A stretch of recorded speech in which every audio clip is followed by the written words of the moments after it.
Hey folks, it's Ray with Taste Radio. Right now I'm honored to be sitting down with Justin Rosenberg, who is the founder and CEO of Honeygrow. Justin, great to see you. Thanks for having me. Yeah, it's great to have you here at BevNet HQ in Newton, Massachusetts. You're in town, Boston that is, for a few days, yeah? That's right. Coming in for the day to visit the teams. Just one day. Up and down, man, from Philly. So it's easy. Just hop on a plane early and then go back late and you get it all in. I enjoy day trips because they're efficient, Yes. but then I get home and I'm exhausted. I don't know, I don't love day trips. Yes. And then you kind of just got to keep going until you get to the weekend. So that's just the way it is. How often are you on the road? Usually 3 days a week. I do Monday, Tuesdays in the office. But I love being in the restaurants. That's why I created the company. I don't love sitting behind a desk all the time. And I get to see what's happening. I get to talk to the team, learning a lot, seeing what's going on, and still doing a lot of work on site reviews, site visits. So I'm on the road a lot. What's the number one thing you look for when you visit a site? There's it's like an art and a science when you look at sites. You certainly want to know, what's the visibility from the main road, who's your co-tenant, what are the rents, what are the construction costs going to be, can you do daytime, nighttime day parts, can you do weekend business, how are those tenants performing in the shopping center, who is the customer.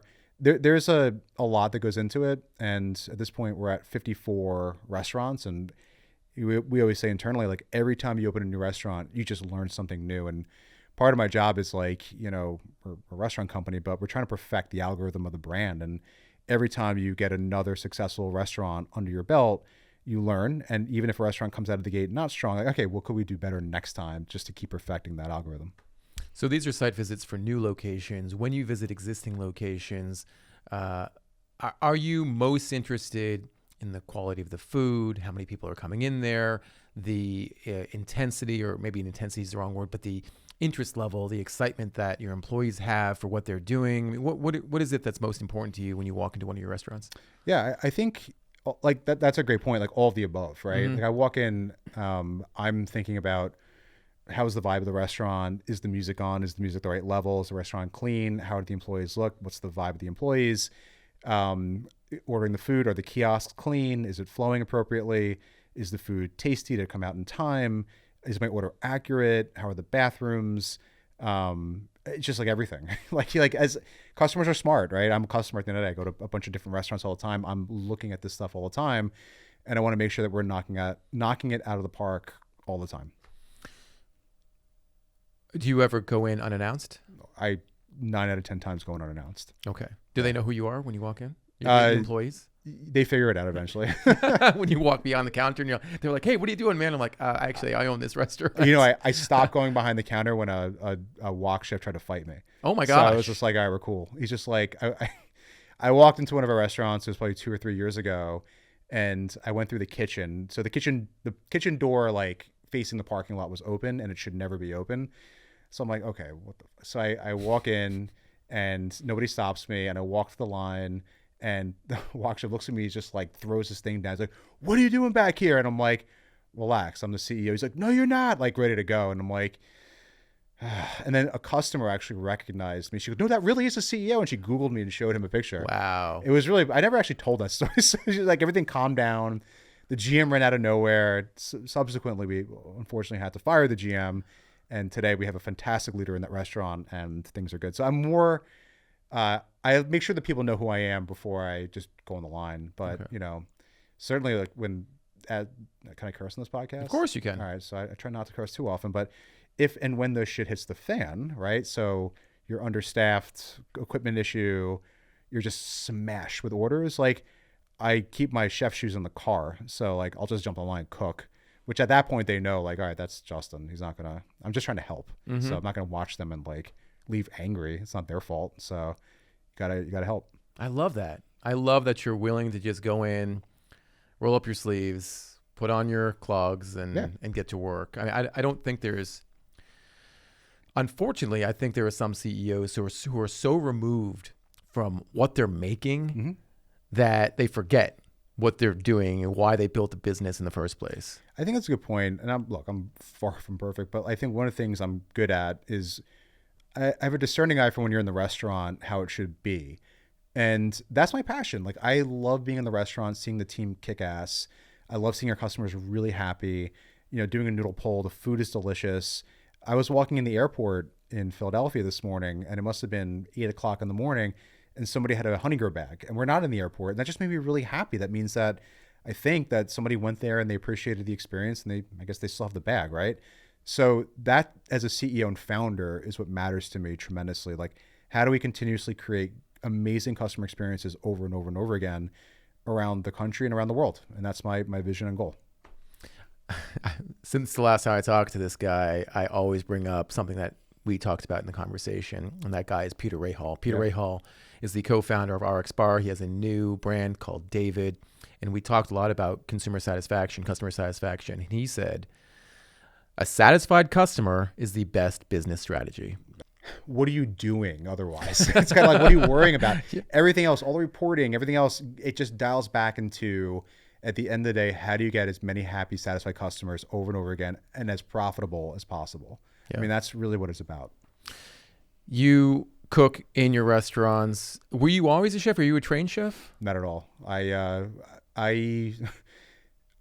always loved food. From New York, born and raised, and I wasn't going to fancy pants restaurants in Manhattan, but more like really good places in Queens and Brooklyn, Long Island growing up.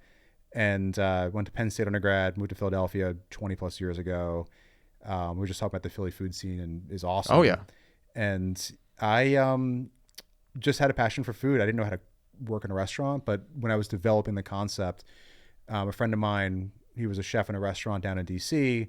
So I'd work in Philly in finance, kind of slip out on Friday afternoons, take the mega bus to DC, cook over the weekend, take the bus back Sunday mornings, and just be like a zombie at work on Monday. So, I mean, that was really my first experience cooking. It was all back of house.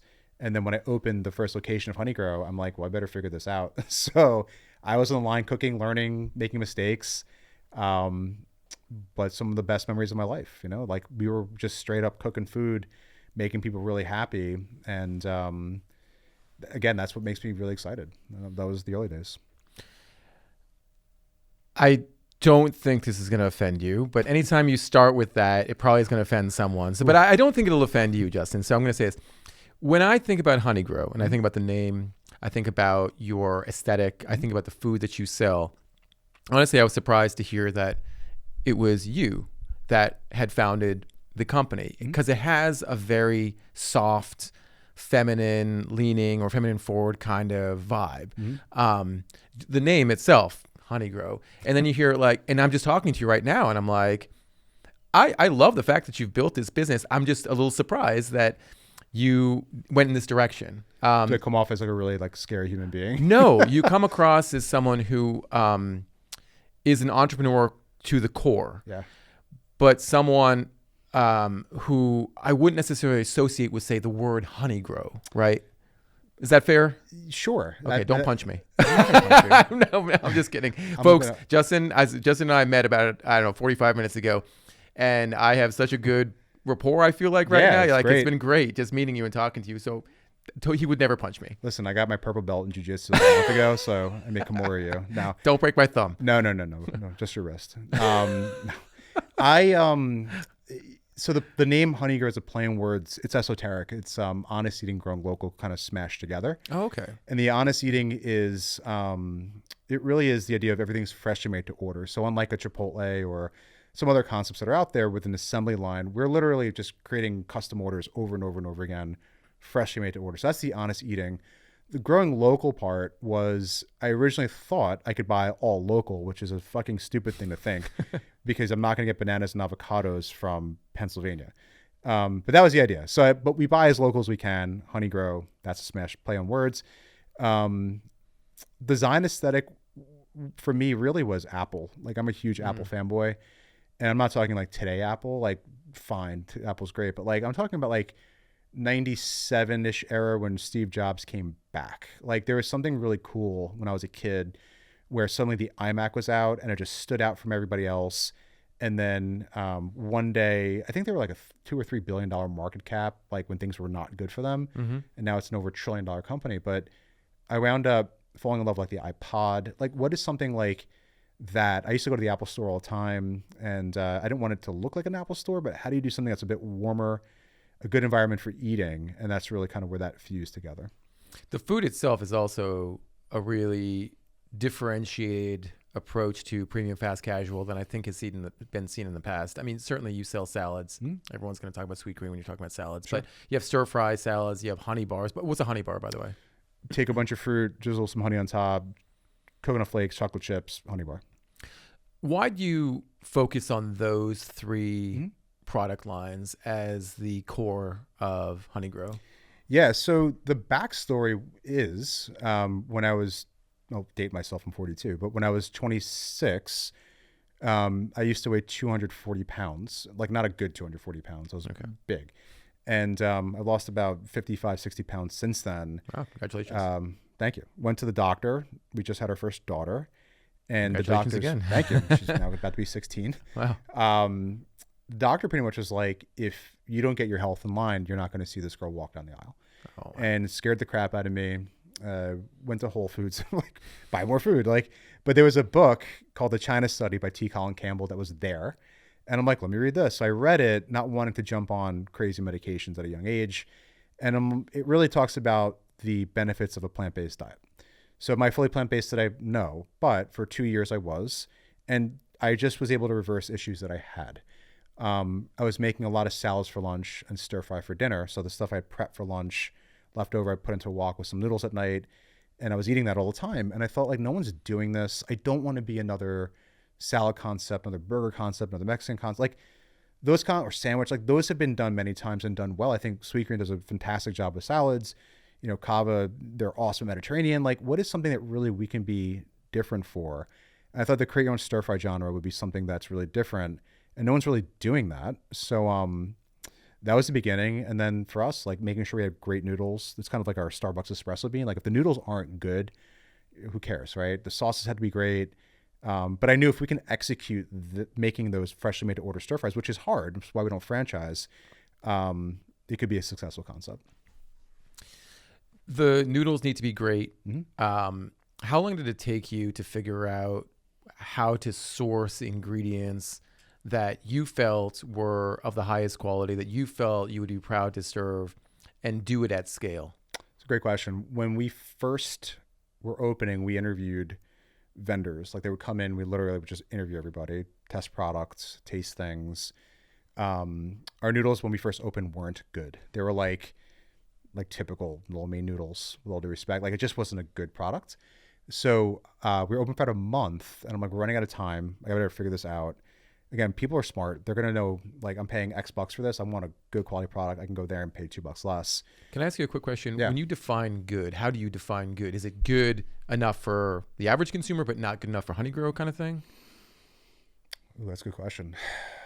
Maybe the word should be great.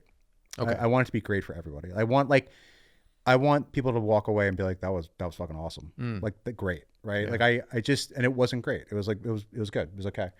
So I went to New York, hopped on a train, July 2012. We opened June 2012.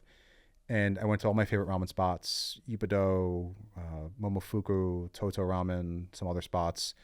And nobody wanted to tell me where they get their noodles from. They're like, we're not telling this kid anything. And I went back to one of them, and there's a new server, probably like a few weeks later. And she's like, oh, let me find out. And she came back, she's like, chef doesn't want me telling you, but it's from these guys. And I'm like, oh, cool. So I called them on the train back to Philly. And they're like, yeah, come on in. And literally within 3 weeks, we worked out a deal, and we were able to have these really great freshly made noodles that takes about a minute and change to cook. So we're cooking noodles freshly made to order. Like it's not like they're just sitting in a pan.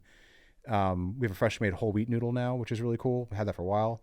But again, like I wanted this concept to have a bit of a moat around it and differentiate itself. And again, like you think about salad concepts, there's just so many, right? You have like Sweet Green, Just Salad, and I think those two do great jobs. And you have others out there that, you know, what's really differentiating all of that? And same thing with Mediterranean. I think Cava does an amazing job, but there's a lot of Mediterranean concepts.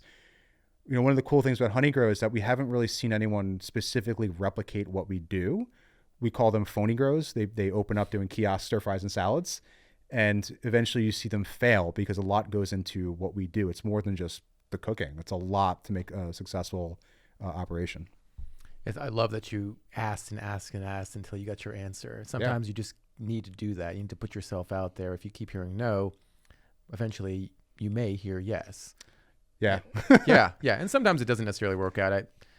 I've mentioned this on the podcast before. One of my favorite TV shows of all time is a show on HBO called How to Make It in America. It lasted 2 seasons. Dude, that was one of my favorite shows. So for real? I swear, my wife and I would watch it all the time. I still watch it all the time. I need dollars. That was the best show. It really was. And I still watch rerun. I still watch it because I love the idea of entrepreneurship. Yeah. I've never been an entrepreneur, but it's exciting, especially early in New York. It was like 2009 10 or 9. 2011. Yeah. Oh my God. So what's funny about that is that when I was trying to raise money for Honeygrow, I was watching that show just relating to those characters. Totally, I'm like, totally. My life sucks. And like, it's just like some days were great and some days were shit. Like, it's just that's so funny. So that's awesome. Yeah. But I think about there's a scene in the first season. I think it was the first 4 shows where there was a buyer. They went and saw this buyer from Tokyo, and he had turned them down on their jeans. Yeah. And then one of the guys was just wearing a t-shirt. He's like, how about your t-shirt? Can you make more of those? And they're like, yeah. Sure. Right. And it just like blew up. Yeah. It's incredible. I love that you referenced that show. Yeah. Super cool. It's well, I had a feeling honestly, that's why I mentioned it, because I said I have a feeling Justin might have watched that show. My wife and I, that was our favorite show. That was a great show. Yeah. Oh my God, fantastic. What are you watching now on HBO or anything? What's in your rotation? It's hard to say because I do like some of the new stuff that's come out, but compared to the amazing shows that have come out in the past 10 years, like a Breaking Bad or The Wire, or two of my favorite shows ever. Yeah. Those are my 3 favorite shows. I'm not just saying. Ask anyone I talk to. It's my 3 best shows ever made. So I knew we'd have a good vibe as soon as I shook your hand upstairs. It's for sure. Yeah. Nailed and it. the fact that you wear a blue shirt, I wear a blue shirt all the time. Yeah, I usually wear the shirt all the time. So okay. If you see me on other podcasts wearing it, I'm sorry, but it's a good black shirt. Jeans too. How is this possible? What's going on here? I don't know, man. Just like your style. Good. So you opened the first Honeygrow. Were you thinking about opening a series? I mean, were you thinking about a chain at that point, or was it, let's just see how this restaurant goes and go from there? It was always about building a national, international brand in my brain. And a lot of it, there were really 4 brands back in the 2009 period of my life when I was thinking about the concept. Apple for sure. I used to train my team when I was a GM of the restaurants. I used to bring my Apple iPhone case in and be like, just experience like opening the case. There was like the cloth and a phone. It was just like everything about Apple was a great first experience. And I used to train like when you open a stir fry box, they're not comparable, but how do you create that first wow moment? Because we're not really a bowl concept. Like there's so many bowl concepts out there, but like, we're just doing things a bit different. So that to me, that's the Apple side of us. Nike for sure. You read Shoe Dog by Phil Knight? I haven't, no, but I'm familiar with the book. Yeah. Well, I actually finally read it this year and it was amazing. Whole Foods for sure as a brand that was very inspiring. And Southwest Airlines actually, like just the human resources back in the day for that company. Like if you didn't get the job, you still wanted to fly and be a part of it, and just the business savviness. It was pretty cool. I totally forgot your question. What was it again? Well, it was, when did you start thinking about a chain versus a single restaurant? Yes. And it seems like you always had the idea of being an international brand, which, ambition will take you a long way. I truly believe that.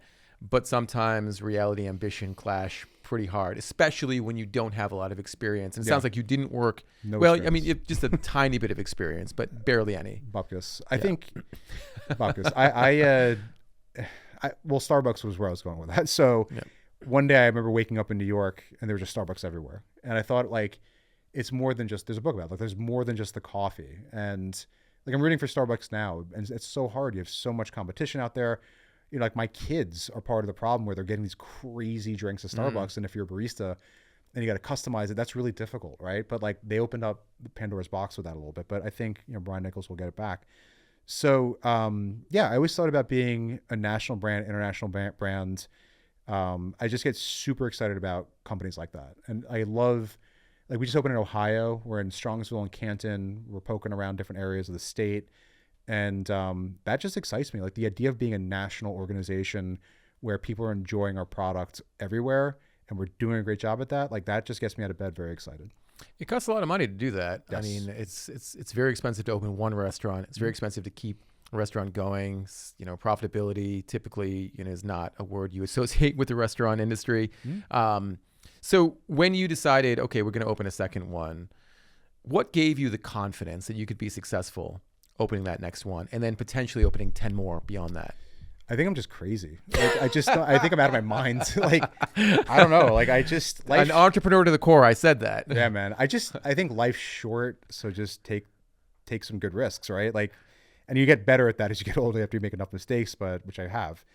I think from the beginning, we knew my first two partners were like, all right, well, let's do an urban prototype. We'll do a suburban prototype. The suburban prototype, we opened about 8 months after the first one. The first one was kind of working, not really yet. And by the time I opened the second one, I had the experience and the confidence of really running a restaurant and just was beat up. That one opened up very successful. Then the first one just took off. We won Best of Philly in 2013. And then we were approached by more, I guess, bigger capital in 2013 to do more. And that's what led to further growth. Did you talk to the founders of other fast casual restaurants, premium fast casual? Were they open to talking to you, even though you were going to be a competitor? Because they probably had a lot of experience with private equity VC firms coming to them and saying, hey, we can help you expand. Yeah, I mean, for sure, there are good stories and bad stories. I'll tell you the good ones, and I'll tell you the bad one, but I won't tell you who it was. Great. The good ones, for example, our lead investor also invested in Five Guys. Folks in their team have been unbelievable and helpful for me. And then alongside that, you had Randy Grudy on your show, CEO of Shake Shack. I've met with him a bit, and he's just a great guy and super helpful. And today there's a lot of folks that are just so quick to say, hey, like, you know, like the community is amazing, actually, for the most part. And in the early days, I think it was very burgeoning still. Like 2012 was kind of that initial explosion of fast casual. I think 2007 or 8, you had Sweet Green. Kava was a little bit after them. We were 2012, so a little bit after Kava. And then you had like a whole bunch of concepts that, interestingly, a lot of them aren't here anymore, right? Like we really had, and we almost went out of business in 2018, but we were able to really push through it and turn things around. So those are the good stories. There was a brand that came in, not going to name names, wearing their gear. We were open for a few months, and just like it was just stupid, like coming in the restaurant, like pointing things out. And it was like, I hosted them, and then they turned nice, and then they never reached back to me, and then they talk crap. And I'm like, this is 2012. I'm like, really? And they're very successful today, and I wish them well. I'll leave it at that. Okay. Well, I'm sure our listeners will try to figure out who that was, but yeah, 2012, you know, there are haters out there, and there are always going to be haters out there. It's okay. It's okay. Exactly. I wish them well. I think they've done a great job, and yeah, that's that. What happened when you guys almost went out of business? What went wrong? Yeah, so too entrepreneurial. So I wound up, we raised a lot of capital, and with that, you have the pressure to grow. And you know, one of the challenges on top of that was the economics of Honeygrow, the cost to build. So in our world, it's like cash and returns, whatever. You want like a 2 or 3 year payback, and our payback was pushing over the 3-year mark. And it was like, okay, it's getting too expensive to build these things. So I came up with a new concept called Honeygrow, which would be smaller footprint, urban. We were going to do Honeygrow suburban, hub and spoke model, one loyalty program, just drive frequency. So food at Honeygrow was excellent. Instead of doing one in Philadelphia and really testing it and getting it right, like an arrogant jerk off, I wound up doing 6, thinking this is going to be amazing.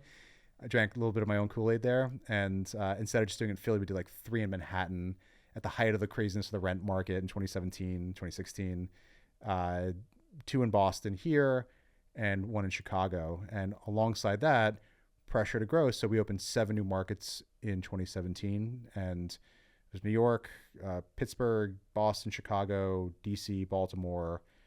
I'm forgetting one. And what was it? No, I forgot. But and the new concept on top of it. So it was a really like scary period and a lot of risk. And we had markets that were working, some were not. Boston took a little bit of time. Now Boston's our best market in sales. Just does great. Thank you, Boston. And those other markets today all do great. I wound up closing Chicago. It was a bridge too far.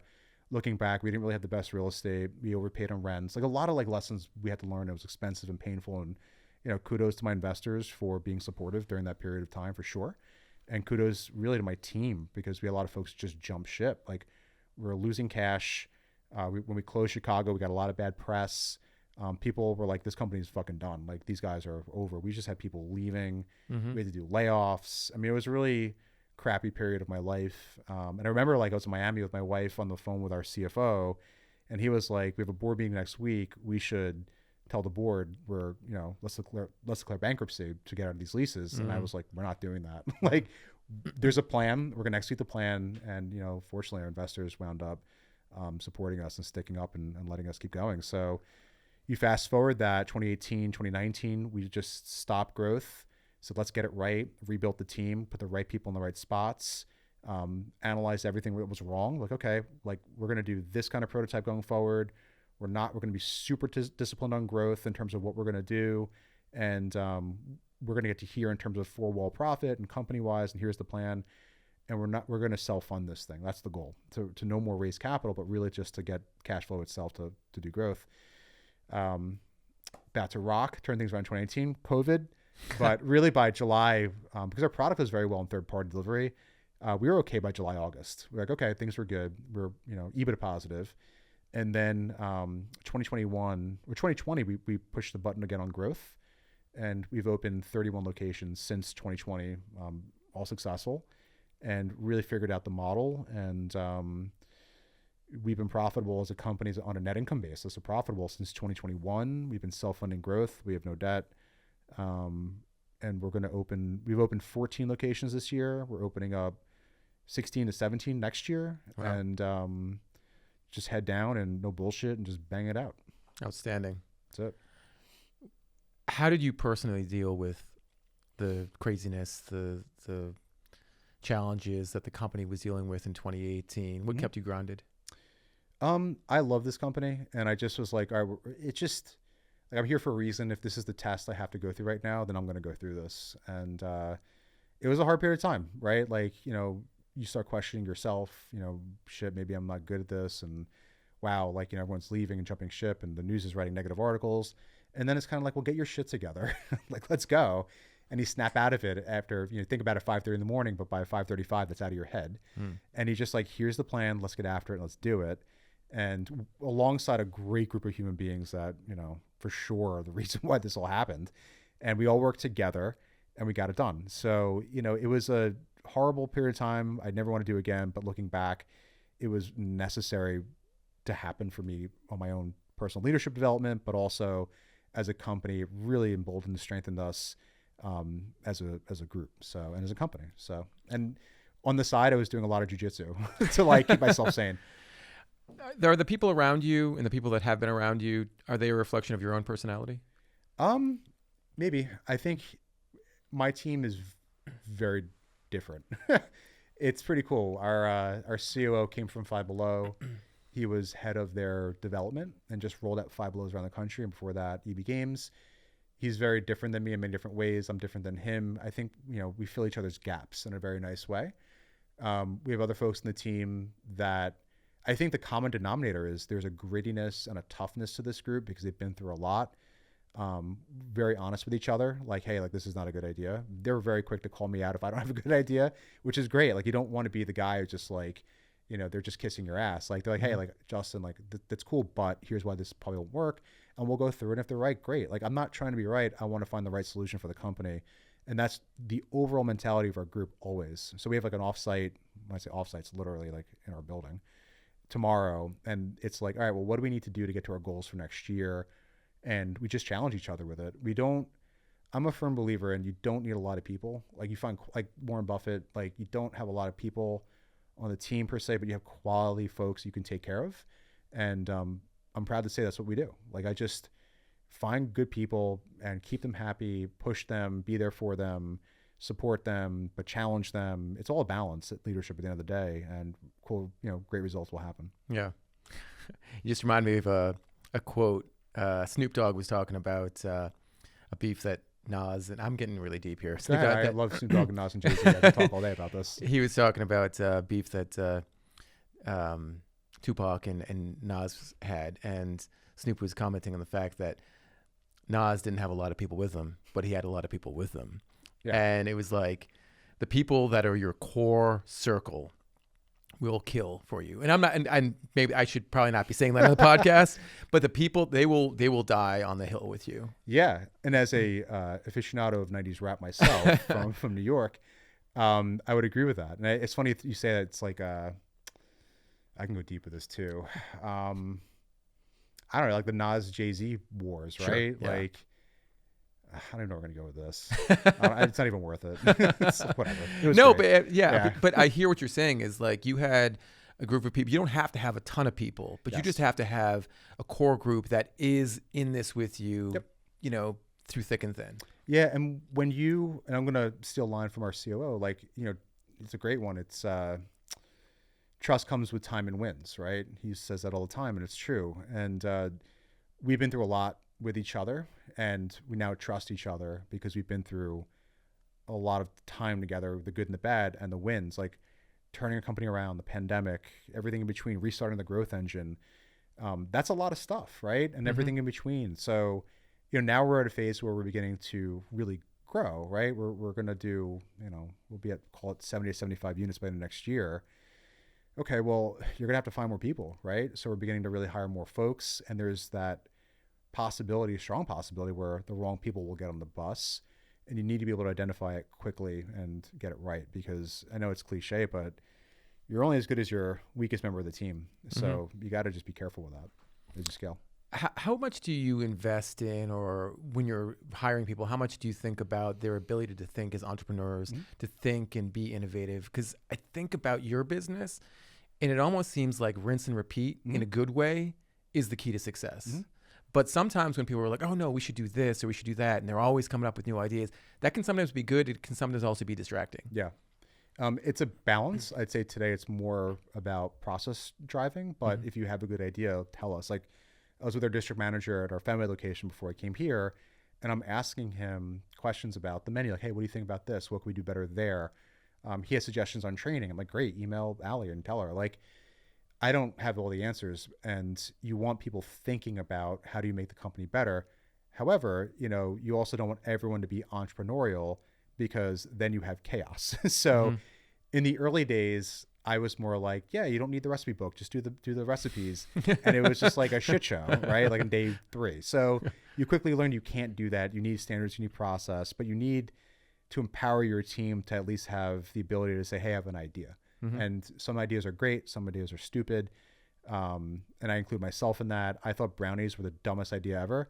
Brownies are a huge percentage of our sales. The buffalo chicken stir fry is coming out. It's a fan favorite. People love that stir fry. People are just inhaling buffalo sauce. We're doing a buffalo chicken salad. Like, I don't like it. Like, it's not my thing, but okay, well, if our customers really want it and it's showing great numbers, then cool. Like, that's totally fine. So, you know, like you had Jocko in your show. He has a great book, Dichotomy of Leadership. It's all that balance is just everything. It's just can't be too tight. You can't be too loose, but you got to know where you want to get to and have equilibrium and get there. I would think that, and it could be different at Honeygrow, that buffalo chicken is probably not the healthiest option for people to eat, but people still love the taste of it. They're familiar with it. They know what they're going to get, or at least they know what they think they're going to get. Yep. How much do consumer trends or customer feedback, how much does that impact menu development, you know, new, I don't know, ambiance, for lack of a better word, at your restaurants? How much do you think about their perspective when you are introducing something new to the restaurants? That's a great question. So I look at all of our reviews on Google and Yelp every morning. It's one of the worst ways to start your day, right? So I look at our daily sales report, and we have like this website or whatever we're using that aggregates all the reviews. And I look at it, and thankfully most of them are very positive. But even one bad one is going to make you like upset, right? So, you know, we look at that, and if you see a trend in something, both good and bad, we're like, hey, let's lean into it or let's fix it. On the good side, we have a garlic butter chicken dish that was an LTO. The numbers are astronomically great, so we put it on the menu full time. We test things like crazy. We tested a gelato at one of our 2 of our 3 locations, and it didn't work. So, okay, cool. We now know the customer has spoken, even though some people requested it. The brownie was a good example of something that I thought was ridiculous, and I was totally wrong, and I'm happy I was wrong. There are a lot of stuff that come in, and you always want to make sure that you can provide those great experiences, but you don't want to deviate too far away from who you are as a brand. There are suggestions like, hey, like, you know, I've heard people come to me and ask for like, oh, you guys should be doing wraps. Like, we could do wraps, but we don't have to do wraps, right? We do 60% dinner business, so we have a good product. We're not everything for everyone. So I think kind of like Apple again, like when Jobs came back, there must have been all these different versions of printers, right? He's like, let's stop doing this. Let's focus on personal computing and 3 other things. And that's what we do. We really focus on stir fry salads, honey bars, so is their triangle of Honeygrow. And if there's something to make it better, great. If there's something that is a suggestion on it, we'll definitely test it or talk about it. But you got to be careful with that. You don't want to dilute who you are. Mm-hmm. I know there are people listening right now who are food and beverage entrepreneurs and thinking, hey, I would love to be in Honeygrow. I'd love to align with that brand. Sure. I've looked at your beverage menu. You have your own snacks as well. Mm-hmm. But how often do you think about incorporating other brands into the business? And how do you evaluate them? Yeah, I think so we have a supply chain person who does a great job going out there, sourcing things, looking at what's out there. My team's out in the field, various restaurants, other fast casuals, what's good, what's not. I think at the end of the day, it's as easy as, hey, we should try this, bring it in. We meet every other week as a team, really the executive team as well. It's a supply chain meeting, but also a menu tasting, and we just try stuff. We talk about stuff. We bring in new beverages. I do think our beverage program needs work. We were talking about before, and that's a really nice opportunity for us. So yeah, it's hey man, bring some stuff in. Let's taste it. And what's the price point? Can we test it? If it does well and meets certain thresholds, put it in. Let's do it. It's as simple as that. I think it's also as simple as, what does the customer want? Correct. And we talked about this before we hopped on the mics about the fact that you sell a lot of Coca-Cola products. Yeah. And share with our audience, the fact that you were sales are doing quite well. Yeah. People want their Diet Coke. Yeah. So we have it and people are very happy. And when we put Coke in, beverage sales increased. So it's pretty simple. Do you get any criticism from people being like, oh, Honeygrow is supposed to be a healthy, fast casual restaurant and they're selling Coke products? We don't, at least I haven't heard anything. And to be fair, there are some Coke products out there that are healthier than others. Yeah. I haven't personally heard that. So I think about, I wouldn't call them the healthiest, but Chipotle also has Coke machines. Mm-hmm. People like their Diet Cokes and Coca-Cola. So it's not as cool as other brands, but we don't always have to be the coolest kid in the room. We want to make our customers really happy over and over again. If that's what the customer wants, we're happy to do it. So yesterday I read that Jersey Mike's, which is one of my favorite. I love Jersey Mike's. Jersey Mike's is such good food. It's a good food restaurant. And there's plenty of other examples of places where you just get food there. It's not good food, and they still have plenty of it, but Jersey Mike's is good food. They just sold to Blackstone, or Blackstone agreed to acquire them for $8 billion. Yeah, awesome. Good for them, because they've been independently held for, I don't know how many years, 60 years, something like that. 50. The founder owns the whole thing. Yeah, since the beginning. yeah. I think he's been working there for 50 years. Or he started working at some place called something Mike's Sandwiches or something, and he turned into Jersey Mike's. Unbelievable. Yeah, I would love to interview him at some point. That guy has got to have an amazing story. Oh yeah. But I don't necessarily think he ever thought about, I'm going to sell for $8 billion. Mm-hmm. I think one of the secrets to his success and the success of Jersey Mike's is that they always focused on making good food first and foremost, yep. And the customer experience. At the same time, he must have known that there was a path like this in front of him. Mm-hmm. How do you weigh ambition versus just the day-to-day importance of being focused and on point? The day-to-day focus of being on point is 99.9999%, if not 100%. Nothing else matters if you're not executing. And when I say execute, the customer is consistently happy, you're growing the business. It's all BS otherwise, right? I've seen so many companies that have gotten big investment and they're just not good, and some shit happens. So I've actually never sold a share personally of Honeygrow. I've never taken anything off the table. So I've been doing this now for over 12 years and still fully vested. At some point, would I love to find an opportunity to take chips off the table? For sure. That'd be great. I'm sure my family would love that. It'd be nice for me. But when the time comes, when we feel it's the right moment, sure. But I don't really have plans of selling the company or anything like that. For me, it's a long game. I really want to make this to be a national, international brand. And it just takes time. Justin, I can't thank you enough. This has been an honest, open, free-flowing conversation. Yeah, and it's clear that you love what you're doing. It's clear that you're very serious about what you're doing, and that you're willing to share.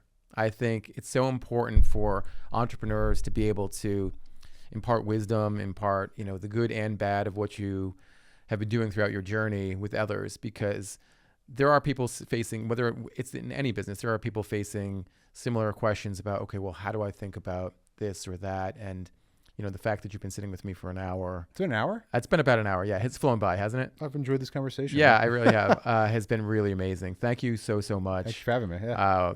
I'd love to do this again in the near future. Anytime, and happy to host you in Philly. Coming down, let me Yeah. know. Be awesome. I'd love to come back to Philly. I can't believe, ever since they moved Expo East or canceled Expo East, I haven't been back. So I need a reason to go. We'll give you one. Heard. All right. Thanks so much again, Justin. Thank you.